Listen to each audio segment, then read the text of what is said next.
Founded in 1999 by Jason Burks, Retrospec Films is Oklahoma's largest turnkey production company of its kind. On this podcast, we will discuss the pursuit of creating things and the problems we solve by digging up projects from across the last 20 years and giving you a glimpse behind the scenes where the magic happens. You are listening to Retrospec Films from the Archives. Hey everybody, thanks for joining us on Retrospec from the Archives, where we dig up projects from the past and dissect the behind the scenes of how we created them and all the different problems that we solved. Today, joining me is producer, senior producer, client manager, and all the things, Brandon Forbes. Hello? Hello? Hello? Hello. They're over there. No, they're over there. Hey, everybody. And Adam Vigil, editor, director, colorist, cinematographer, writer. Hello. All of the Happy above. to be here. He's waving to those people over there. So we are going to talk today about a very recent project we did for Braum's. And this was a very exciting project. And this is just some evergreen commercials that would basically be showcasing some of their main products. I should have looked at the 4 products, but I think it's like the banana split, banana fudge sundae, strawberry sundae, shortcake sundae, and then molten lava cake. Yes. So those are the 4 things. And the objective with this was to get in studio, work with their food stylist, styling these frozen, beautiful little desserts, and then film them in a variety of ways to create spots that are really exclusively just describing what you get when you buy those, which, first of all, is very exciting because we are a lot of Braum's advocates around here. Yeah, one less than a mile away from the studio. We have one right around the corner. We go there very often. We like to eat it. So why don't we just take this thing in order?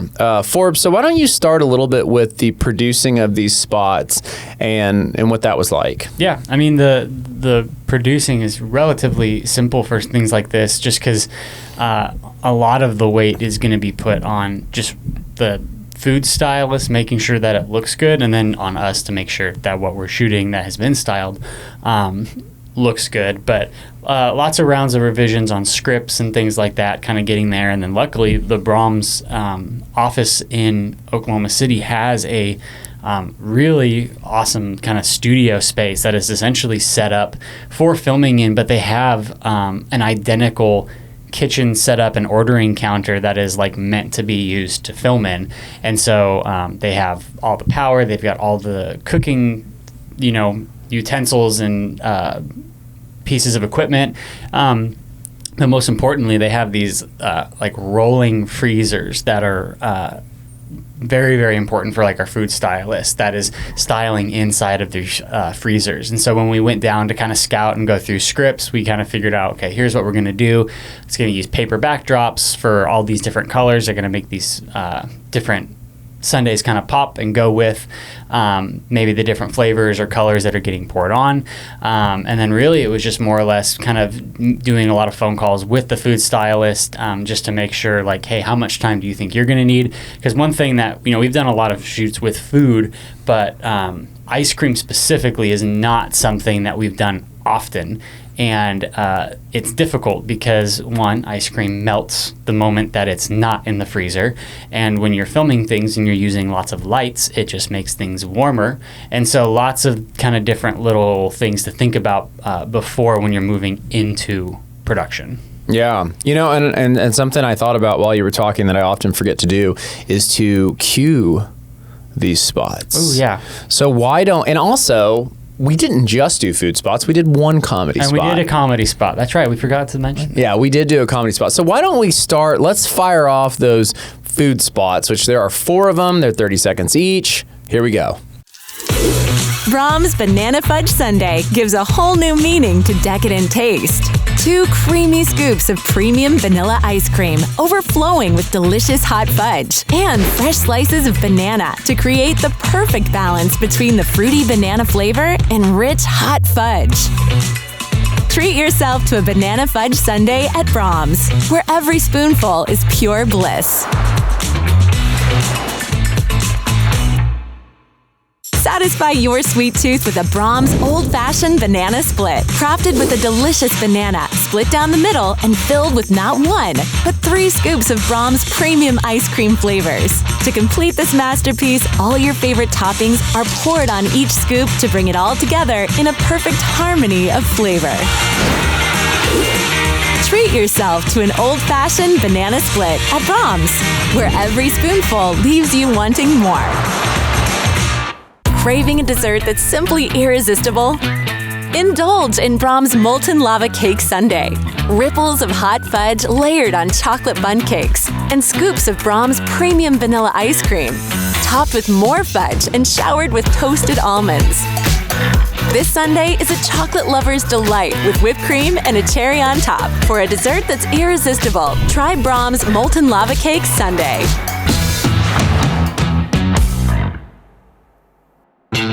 It's time to enjoy the sweet taste of Braum's Strawberry Shortcake Sundae. Our creamy vanilla ice cream is nestled on top of Braum's fresh-baked golden bundt cakes, with spoonfuls of delicious strawberry topping all around, complete with fluffy whipped cream and a cherry, to create the perfect flavor combination. Strawberry goodness is waiting for you at Braum's. Okay, so as we saw, delectable food. Delicious ice cream. And I think, so continuing in the producing thought, I feel like, I'm trying to think of the major problems that we solved. Obviously, there was the food stylist prepping food in a freezer. Yep. And then probably the other one when filming the comedy spot was we needed to be filming inside of a Braum's before essentially anytime you're filming in a restaurant and they're not closing for you, like you have to be in and out before it gets chaotic. And so filming inside of that Braum's, I think we called as early as like 4 a.m., I think. And then our goal was to be done by, I think, 11:30, right? Yeah, before, by lunch. Like, the lunch rush. And it worked out. Like we got in there, got everything we needed to, stayed on schedule, even when we had, I think we had one mishap with a banana split. As it was getting brought out of the freezer, it fell apart, and then we had to put everything back and then just wait a little bit. But and we had awesome talent. Chris Munch, he's kind of our go-to whenever there's comedy. We're just like, there's a script written, we're just like, let's just get Chris, because we know that it's going to turn out good. Yeah, well, and he was in the Bag of Burgers spot. Yep, he was Bag of Burgers, and Braum's loved him, and so we're like, all right, reoccurring character. Yeah, we'll just throw him in there. So funny. Well, I think it would be a disjust not to show that, so why don't we fire off the comedy spot, also 30 seconds. I will have... Sorry, but how do you choose? I will have... The old-fashioned banana split sends your taste buds to heaven. But the strawberry shortcake sundae tastes like summer in a dish. Then there's the molten lava cake sundae. Oh, but the banana fudge sundae, I'm drooling. Or you could get all 4. Let's do that. Come enjoy your favorite classic sundae at Braum's. So, since that one's a little more simple, obviously it's straightforward in concept. We could talk through some of the things with that. That was a spot that we wrote and casted and shot in the morning, wrapped it up by lunch. A lot of options. I definitely directed a bazillion takes on each person, because with comedy, you never know. Yep. Adam, did you edit that one?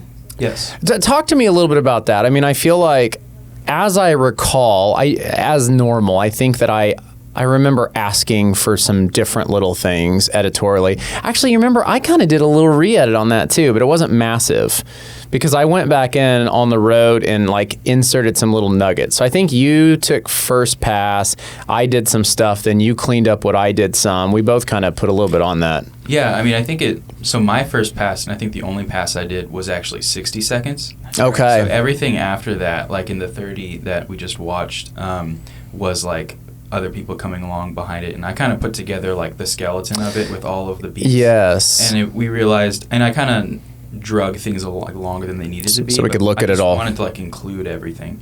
So just getting the comedic timing down and figuring out how some of these reaction shots would look between like the three characters. That was kind of my main focus, and then kind of picking the music and adding in the background noise of the store. Yep. That was kind of my pass on it. Did you go on vacation? I think so. That's why. That's what it was. Yeah, because when you took off, then Kyle did a little bit, and then I stayed. I will always edit one thing a year. That was my one thing this summer where I was willing to go in and dabble with it. But I do enjoy editing, and it was nice because you'd already put most of the stuff there. But I feel like with comedy, it's unique to talk about, and this is the same directorially. Comedy, it's so much about like when you cut. Like when you put the edit mark, you know, it's like so many times something's not funny because they sit on somebody's face too long, or it's not funny because they spend so much time looking at the person talking instead of looking at the person who's reacting, and that's funnier. Tell me some of your thoughts on that. Yeah, the phrase comedic timing is really popular, but I think when you're editing, there's like an editorial comedic timing where, like you said, just like holding on someone's look for just like an extra second or in this spot, I've kind of found myself like specifically picking like frame by frame, like at a time, like, oh, that's a little too long, or like, oh, I cut too early. So even though it's a lot of the jokes are happening in camera, there is something where you can kind of enhance, adding an awkward pause, or maybe like adding just like a reaction shot of, the cashier kind of looking. And then also we kind of established this like triangle of geometry in that scene where it's Chris, and then across from Chris is the cashier, and then down below them is the little boy that is kind of mocking and taunting Chris. And all three of them are looking at each other, and you want to make sure that all of that geometry lines up, because it's really easy to cross the axis or to kind of make the edit not really make sense for the audience, because especially when you're taking something that's only 60 seconds and then making it only 30, the audience really has to like snap and understand exactly who's looking at who and who's kind of like rolling their eyes or whatever. And if any of that is off, the whole spot kind of falls apart visually. So that was kind of my focus, just the timing, the little atmospheric stuff with the sound design, and then just maintaining the geometry. And really, other than that, it's a pretty simple spot.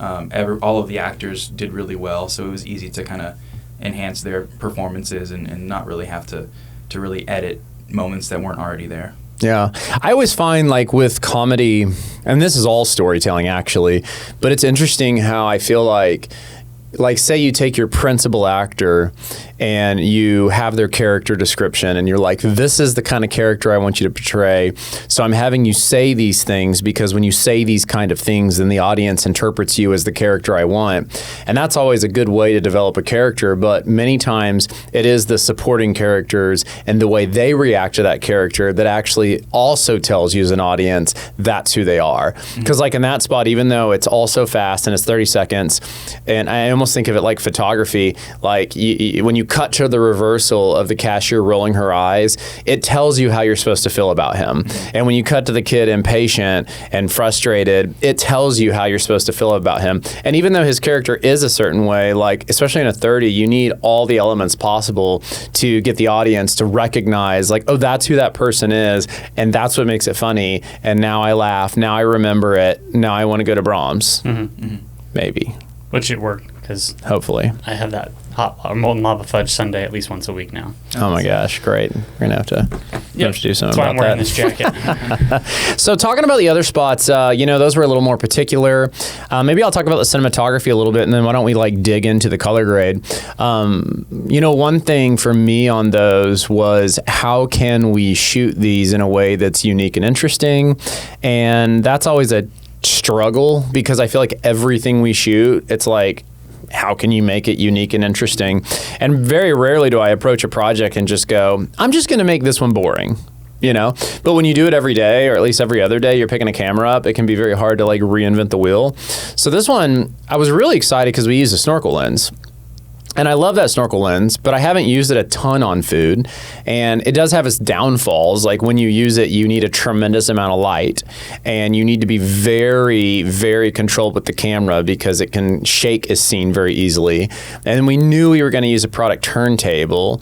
And so there was all these different little factors that we were trying to juggle. And then also juggled it with this macro lens. It's a 24 mil. So it actually, even though it's tiny and it's close, it sees really wide. So then it's like the backdrop quickly isn't big enough and you need more light and blah, da, da, da.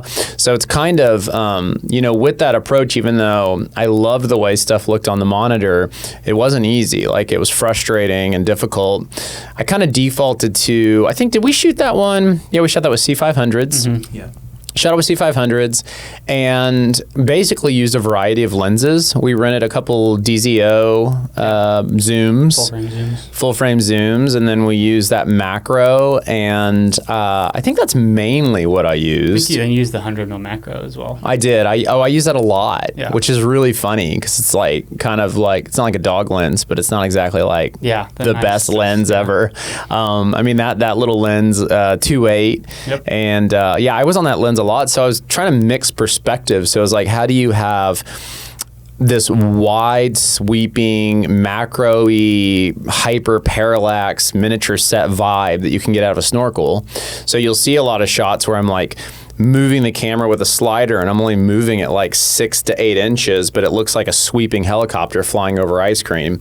And then I would try to get it below and like creep up the ice cream. And then I did lots of little controlled pushes, but then I would drop that 100 mil on and kind of just get like this nice solid wide where I might slide left, right, or I might just pan and tilt up and around it and pull focus across it. So I was trying to give a good library. And then we shot some hyper slow-mo, although a lot of it went away in the edit. Made me sad. But we did shoot some stuff that was like 400, 500 frames a second. So anyways, it goes from this collection of footage, a voiceover. Who was the voiceover? It was an artist that we hired. Her name was Bridget. She did a great job. She did a great job. And then we got into probably one of the more complex aspects of just the perfect color grading, which I think color grading goes along a lot. It's similar to lighting, but it's like more control later, and you're trying to make things as beautiful as they really are. Sometimes cameras don't translate reflections the way you want, or shadows or highlights. So Adam, let's talk a little bit about that, because you've spent a lot of time in DaVinci these last few years, which, you know, sometimes we forget, but DaVinci's actually been around for a very long time. I mean, it used to be like the most expensive color grade platform that was $50,000 that had a proprietary machine.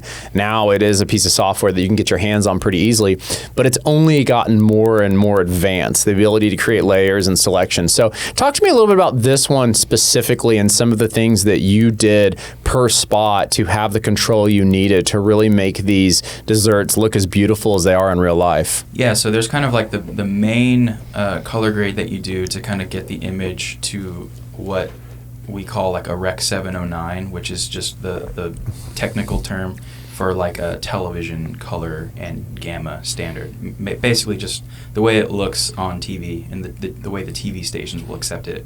So there's that kind of base color that we do, and then after that is like the specific things we do, like matching, going in and isolating colors so that we can individually just control a single color or a single object. And DaVinci's really good. It has a really good, it's called the keying option, which if you know anything about green screen, it just means you're isolating a single color and then only manipulating that one. And then DaVinci, to go with that, they have a really good motion tracker.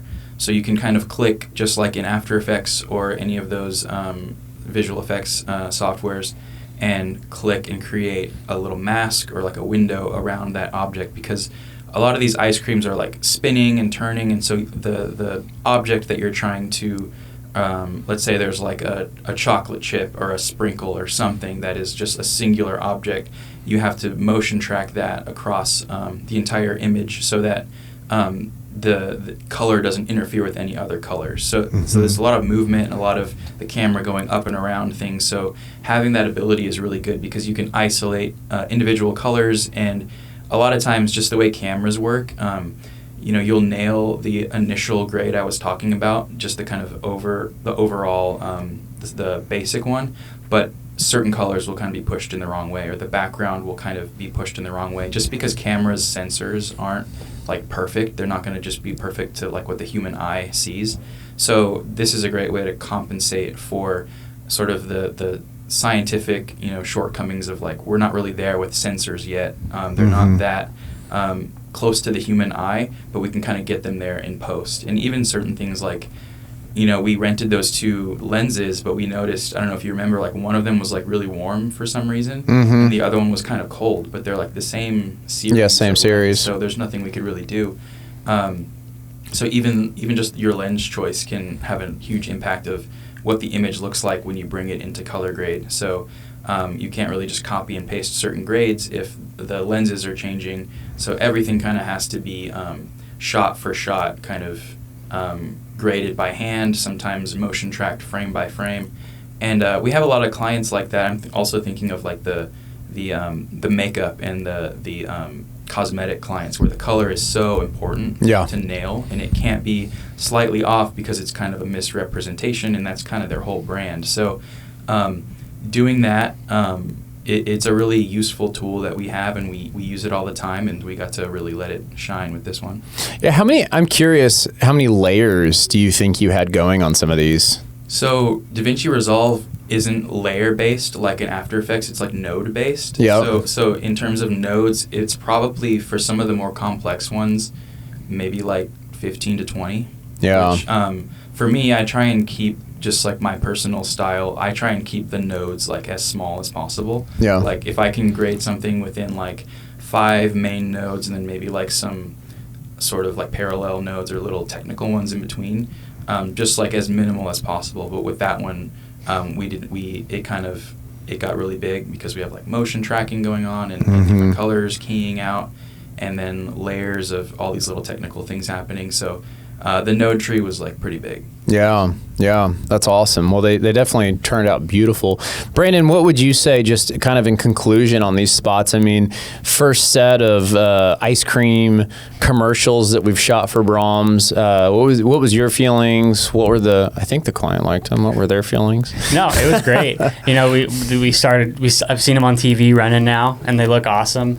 I think, even as we were like, because I think it was across 4 days total, 3 days in the studio, 1 day at the Braum's. Probably like on that end of that second day filming the ice cream, I think we all had kind of like, oh man, like I think next time we should do this. Like I think motion control, like for sure, because you can just make them a little bit, like the edit's probably a little bit more fancy on things, but at the end of the day, they're selling ice cream and they want the ice cream to look good, and that's what we did. And but I'm looking forward to, I think there's 2 summer classics that they're wanting to do, and so it's like, okay, like with the summer ones we can probably have a little bit more fun and come up with some really creative ways to shoot them with some of the new tools and stuff that we have too.